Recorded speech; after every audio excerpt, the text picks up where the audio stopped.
하나님께서 우리에게 주신 말씀 베드로전서 3장 13절부터 22절까지 말씀 제가 읽어드리겠습니다. 또 너희가 열심으로 선을 행하면 누가 너희를 해하리요?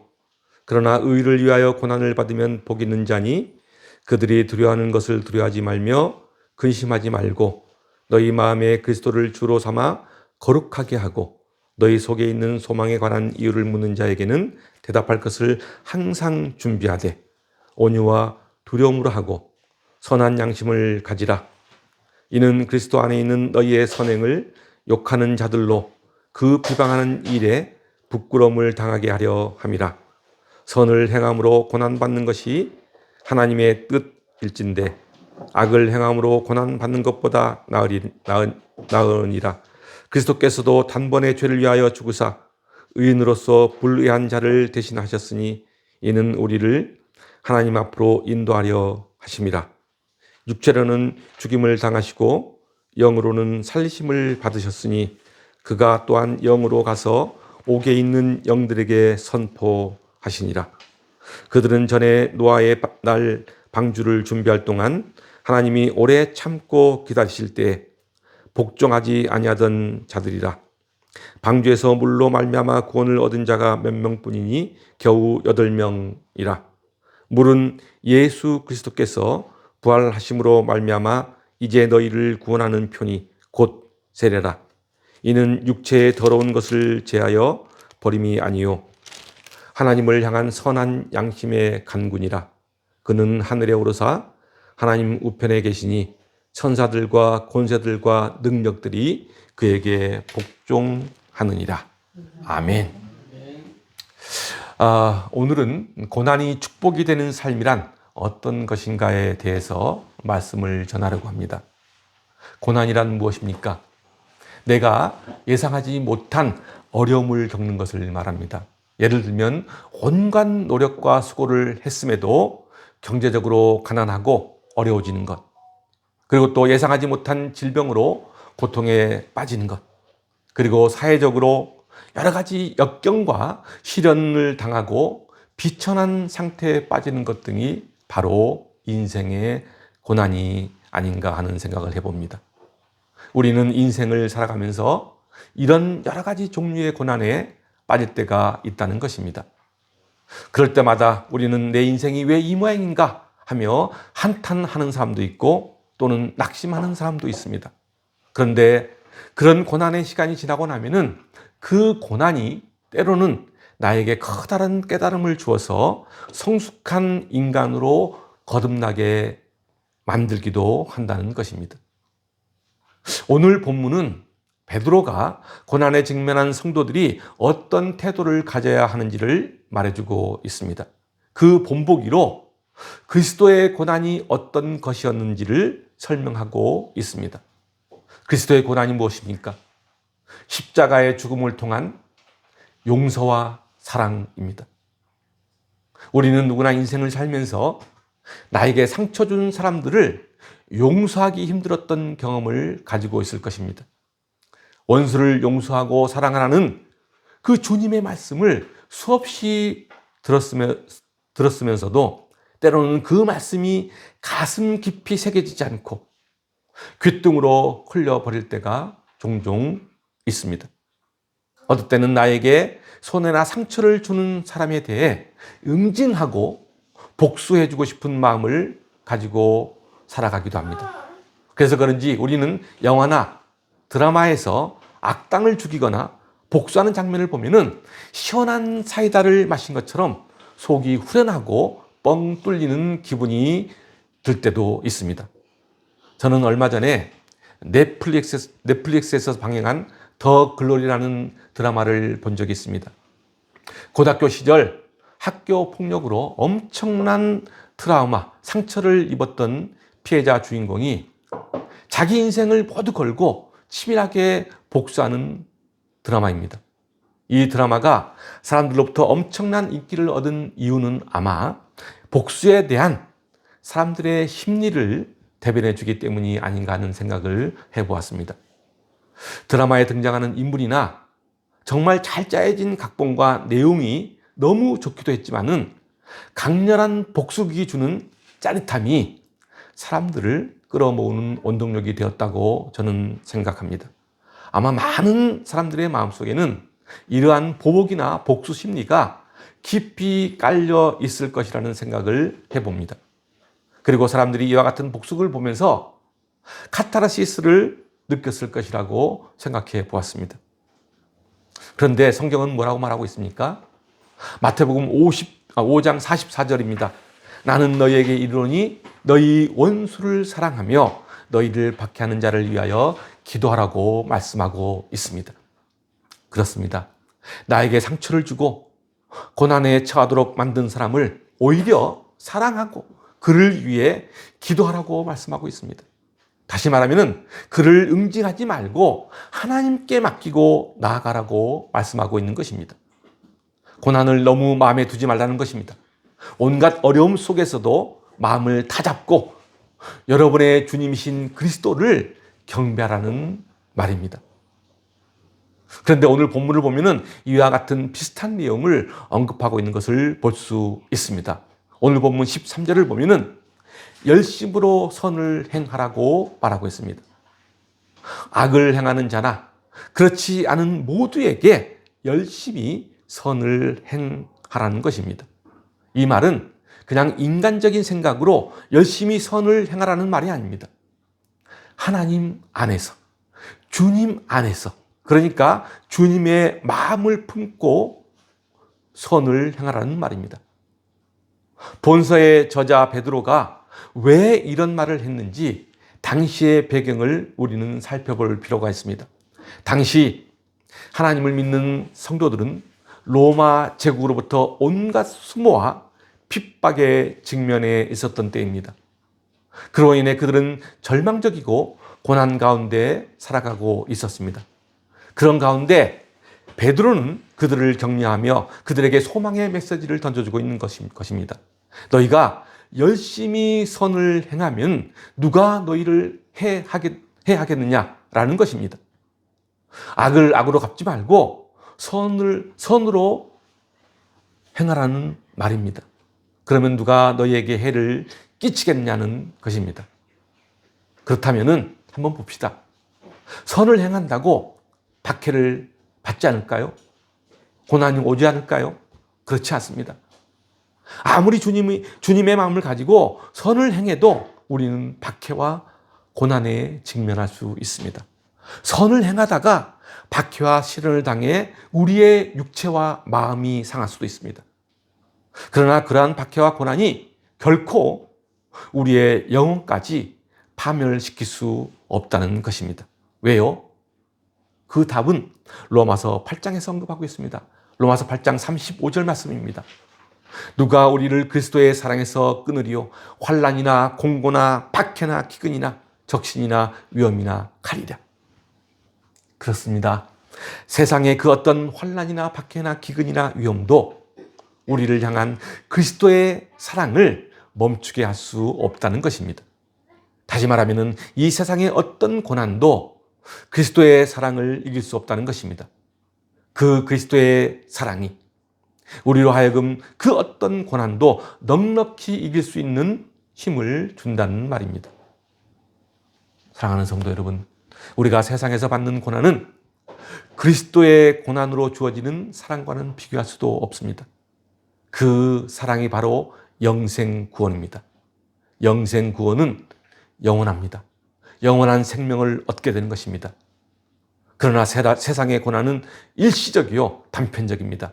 그래서 세상의 고난은 일시적으로 우리의 몸과 마음을 괴롭게 하지만은 주님께서 우리에게 주신 천국의 영원한 영광과는 비교할 수 없습니다.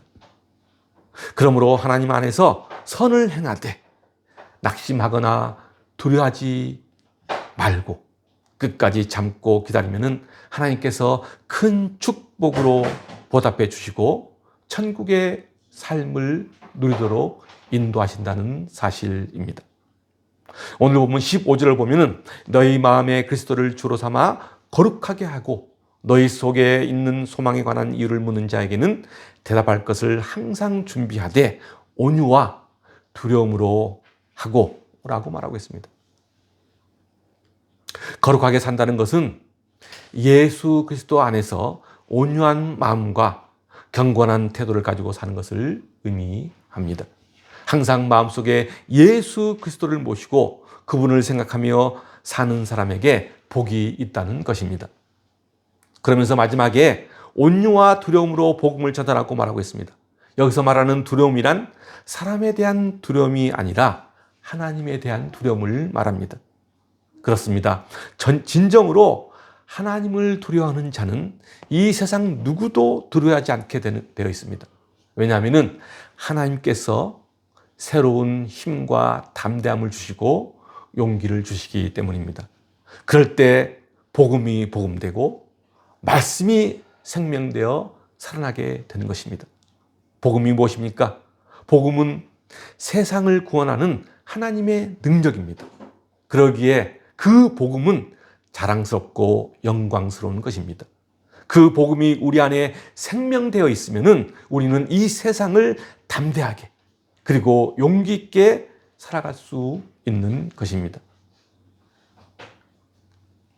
그러면서 오늘 본문 16절에서는 선한 양심을 가지라. 이는 그리스도 안에 있는 너희의 선행을 욕하는 자들로 그 비방하는 일에 부끄러움을 당하게 하려 함이라고 말하고 있습니다. 그러니까 하나님과 사람 앞에서 부끄럼 없는 양심으로 살아가라는 말입니다. 여기서 말하는 양심은 단지 의식적이고 내면적인 것만을 말하지 않습니다. 삶의 모든 부분을 말하고 있습니다. 살아가는 모든 부분을 말합니다. 그러니까 선한 양심으로 하나님의 뜻에 합당한 삶을 살아가는 사람은 교회와 복음을 비방하는 자들을 부끄럽게 만들고 오히려 하나님의 영광을 드러내게 된다는 말입니다. 그것이 바로 우리를 핍박하는 자들에게 믿음이 무엇인지, 복음이 무엇인지를 당당히 밝히는 것과 동일하다는 것입니다. 그렇습니다. 교회는 이 세상의 빛과 소금이 되어야 합니다. 우리도 마찬가지로 세상의 빛과 소금이 되는 삶을 살아야 합니다. 거짓된 세상에 한 줄기 빛이 되어 어두운 세상을 밝게 비추고 하나님의 공의와 영광을 드러내는 삶을 살아야 합니다. 어둡고 썩어진 세상을 변화시키기 위해 끊임없는 몸부림으로 복음을 증거해야 합니다. 그것은 우리가 살아가는 삶의 모습을 통해 하나님의 영광을 드러내는 것입니다. 그것은 우리의 노력과 힘으로 되는 것이 아니라 내 삶을 온전히 주님께 맡길 때 가능합니다.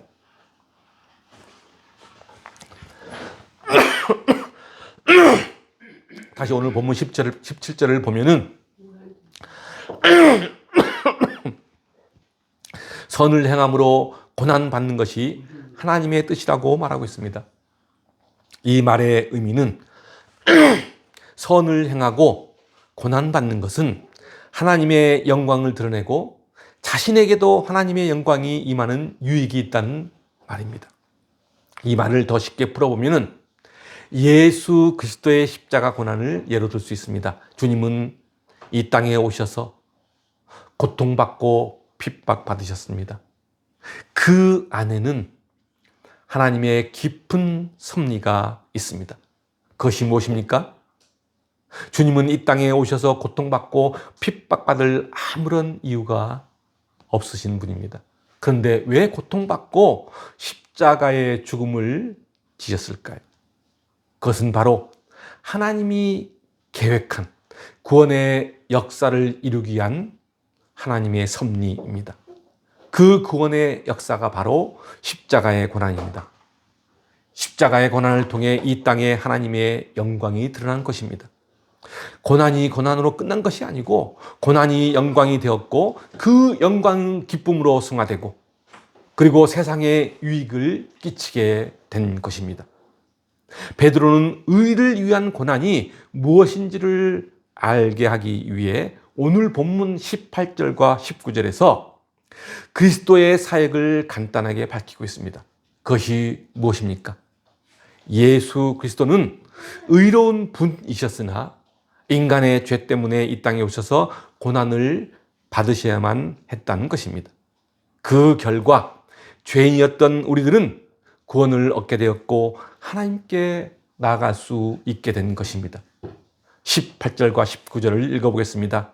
그리스도께서는 단번에 죄를 위하여 죽으사 의인으로서 불의한 자를 대신하셨으니 이는 우리를 하나님 앞으로 인도하려 하심이라.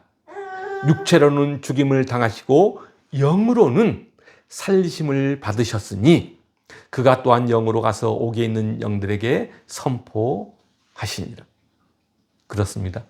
하나님께서는 세상의 죄인들을 위해 예수 그리스도를 이 땅에 보내시고 십자가에 대신 못 박으심으로 죄인된 자들을 구원하셨고 3일 만에 부활하심으로 사단과 죽음의 세력을 완전히 이기셨다는 말입니다.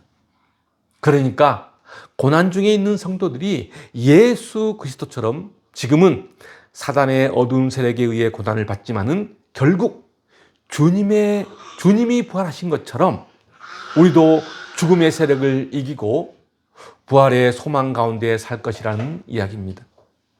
부활의 소망이 무엇입니까? 어떤 고난 가운데서도 평안의 삶을 사는 것을 말합니다. 주님이 주신 평강이 내 삶을 감싸는 것을 말합니다. 그것이 바로 천국의 삶을 의미합니다. 그런데 20절을 보면은 노아의 홍수 사건을 언급하면서 하나님이 세상을 물로 심판하실 때 구원을 얻은 자들이 얼마 안 된다고 말하고 있습니다. 겨우 8명이라는 것입니다. 여기서 8명이란 노아의 가족들을 말합니다. 다시 말하면 하나님께서 세상을 물로 심판하실 때 오직 노아의 가족들만 구원을 얻었다는 것입니다.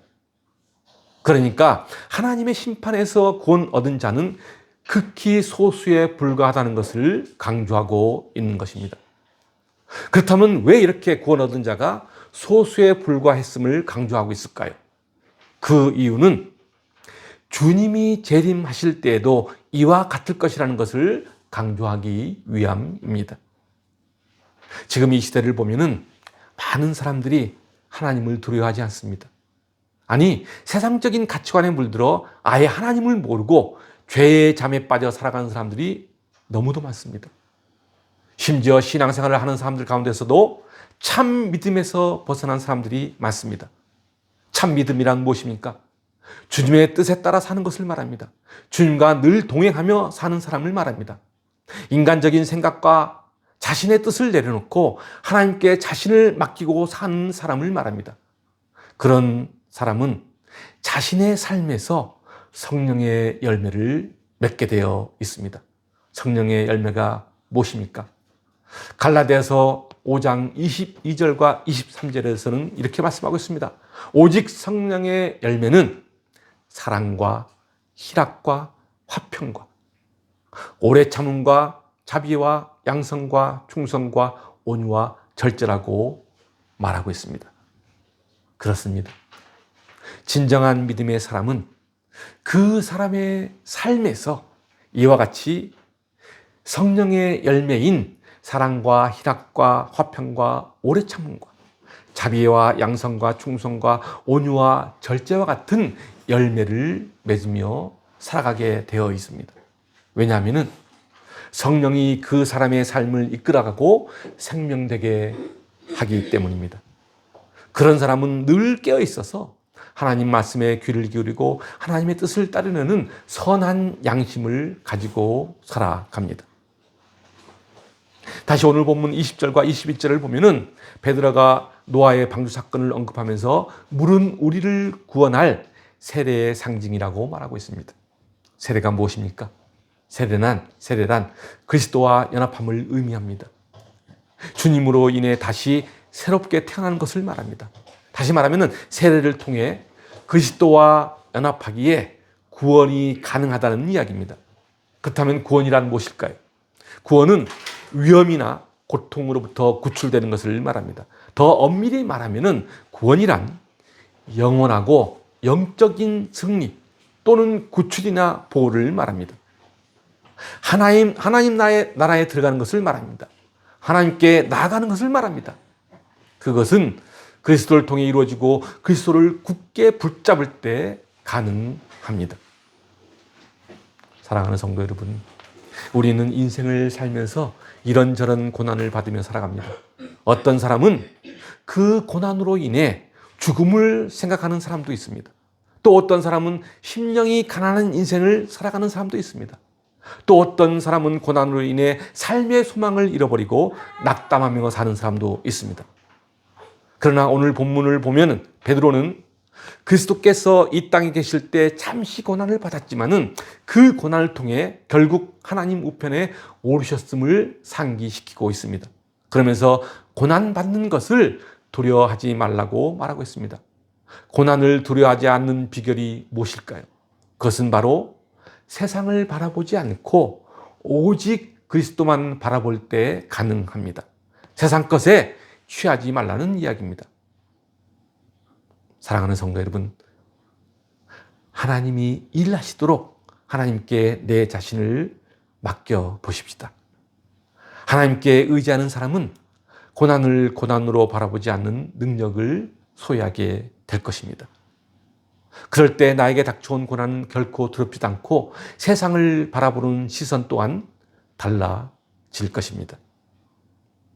사랑하는 성도 여러분, 여러분 모두가 늘 주님을 바라보며 주님과 동행하는 삶을 살기를 소망합니다. 그래서 여러분 인생에서 고난이 닥쳐올 때 낙심하지 않고 오히려 기쁨과 소망을 주시는 주님을 의지하며 사는 인생이 되었으면 좋겠습니다.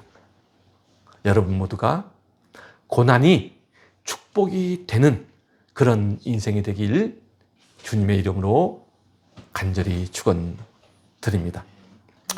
기도하겠습니다.